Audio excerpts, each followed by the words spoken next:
Salut Sandrine. Bonjour tu vas Stéphane, bien? ça va et toi? Ça fait longtemps, bienvenue dans la grisaille verte. Merci. Bonjour, donc je suis Sandrine et en fait je suis ambassadrice à Vieux-Château-Gaubert et je viens vous présenter le Benjamin de Vieux-Château-Gaubert dans l'appellation des Graves. Et en fait les Graves c'est tous ces petits cailloux qui viennent en fait de la Garonne historiquement et qui vraiment, il faut savoir qu'on est la seule appellation à porter le nom de notre terroir, les Graves. Voilà l'origine. On a vraiment un sol qui permet d'avoir une belle maturité au niveau du raisin, puisqu'en fait le caillou va capter la chaleur. Il y a également un effet drainant naturel. Et ça, c'est vraiment notre particularité. On va commencer par le blanc, donc par le Benjamin de Vieux-Château-Gaubert, et le millésime, c'est 2019. Donc en fait, sur ce blanc, c'est un blanc sec, bien sûr, et en termes d'encépagement, on est à 66 millions et 40 Sauvignon. Et la particularité sur ce vin, c'est qu'il y a 20% qui est fermenté en barrique. Mais par rapport à un Bordeaux classique, quelle va être la différence dans les Graves?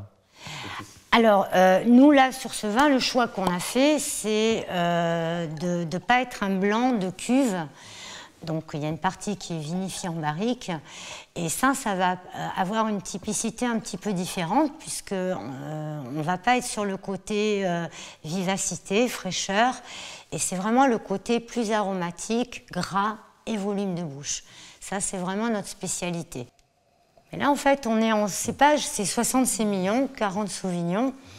Mais en fait, sur la jeunesse, c'est toujours le Sauvignon qui prédomine. Ah ouais. Mais tu aimes bien ce genre de vin? Oui. Je sais, ouais. C'est donc un vin qu'on peut facilement faire vieillir ou... Alors, le but des blancs, c'est quand même de les boire sur la jeunesse. Parce que, en fait, sur la jeunesse, le Sauvignon va être expressif. Et avec le temps, le Sauvignon va décliner. Le sémillon va ressurgir. Et on va être sur d'autres typicités aromatiques. C'est quand même un vin qui rassemble, alors que parfois certains Bordeaux divisent un petit peu, et là je trouve que celui-ci rassemble. Maintenant, on va déguster le Benjamin de Vieux-Château-Gaubert en rouge. Donc le millésime, c'est 2018. Donc en fait, la particularité du terroir, c'est comme son appellation l'indique, ce sont les Graves.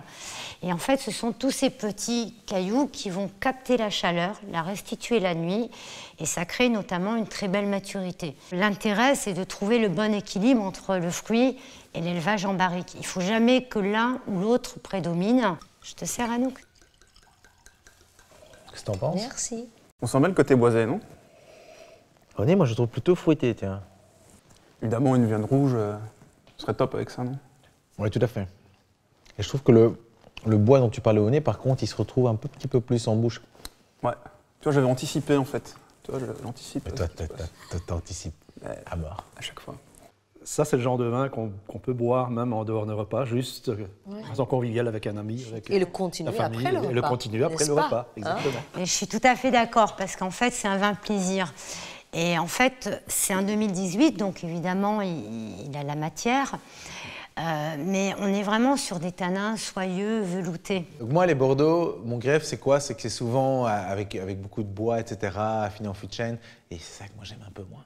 Et ici, on n'est pas là-dedans, en fait. On a un truc beaucoup plus... Enfin, il y a un peu de bois, attention, mais on a un truc beaucoup plus gourmand, goulayant, comme ça, super agréable et spontané, généreux. Et en plus, elle m'a donné un peu une indication prix à moins de 10 €. Je vois pas comment on peut faire mieux, en fait. Non, vraiment top. Une super découverte. On est sur les seconds vins, donc Vieux-Château-Gaubert, mais les seconds vins ne sont pas des vins secondaires.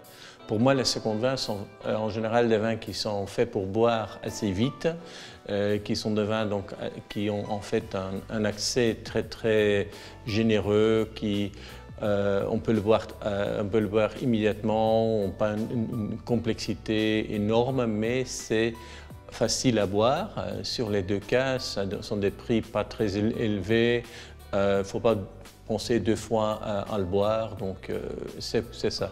Donc ce sont vraiment des vins qui sont faits d'une manière différente que leur grand frère.